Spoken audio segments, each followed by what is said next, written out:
Assalamualaikum dan selamat pagi saudara-saudari para penonton yang budiman sekalian. Dalam semangat pagi pada kali ini, saya ingin membawa anda untuk membincang tentang bila kita dibenci. Saudara-saudari semua, benci adalah perkara biasa kerana ia merupakan naluri dalam diri manusia. Sama ada kita benci orang atau kita dibenci orang.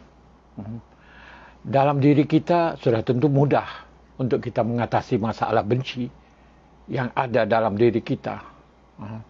Di mana kita perlu, apabila datang perasaan benci, kita perlu mengelak dari mengikut perasaan itu. Tetapi macam mana pula kalau kita itu sendiri dibenci? Secara ringkas, saya katakan bahawa ada dua keadaan yang menyebabkan kita benci. Satu, orang benci kerana memang perasaan itu adalah ada dalam dirinya dengan sebab-sebab yang banyak faktor, banyak sebab yang menyebabkan kita benci, mereka benci kepada kita. Dan ini pernah dihadapi oleh semua orang, termasuk saya sendiri. Kadang-kadang kita pening kepala untuk mencari kenapa orang itu benci kepada kita, kenapa orang ini benci kepada kita. Dengan itu, dalam soal ini kita jangan berfikir banyak tentang perkara itu. Yang pokoknya kita jangan benci orang, dan kalau ada apa yang difikirkan sebagai kelemahan kepada diri kita, kita harus berusaha untuk mengubah perkara-perkara yang dianggap lemah itu supaya tidak menimbulkan kebencian kepada orang lain. Itu saja yang kita perlu lakukan. Tapi jangan fikirlah, jangan terlalu fikir banyak tentang perkara ini, kerana kebencian itu adalah terdapat dalam diri seseorang, dan dalam banyak masyarakat memang jadi begitu.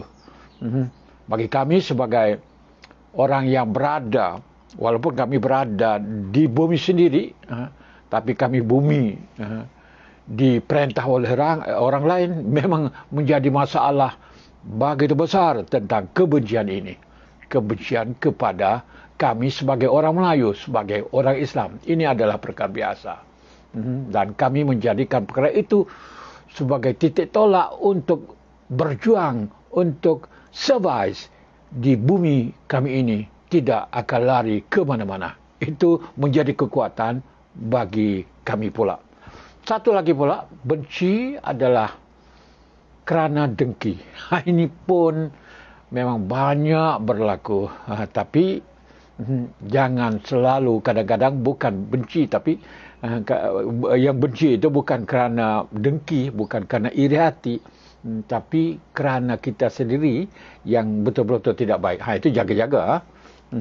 Tapi kalaulah dengki itu dan iri hati itu atau hasad itu merupakan faktor kelebihan kita, mana kita baik, kita berjaya, kita melebih daripada orang-orang yang benci kepada kita, itu tidak masalah.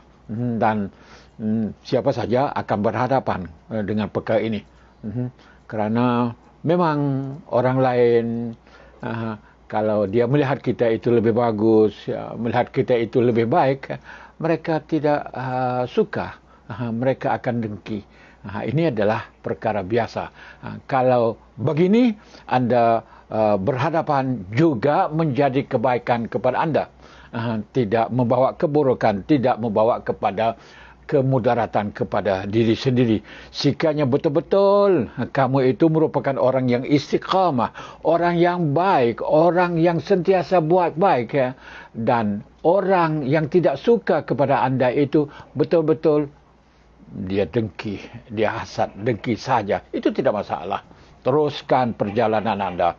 Tapi jangan sekali-kali diri kamu pincang, diri kamu buruk, diri kamu tidak baik, dan kamu menyangka, oh, orang itu dengki kepada aku kerana dia cemburu, dia iri hati terhadap mana diriku. Itu jangan sekali. Kerana akan membawa keruntuhan, akan membawa kerusakan kepada diri anda. Okey? Begitulah secara ringkasnya saya cakap tentang sedikit sebanyak tentang bila kita dibenci. Wabillahi taufiq. Assalamualaikum warahmatullahi taala wabarakatuh.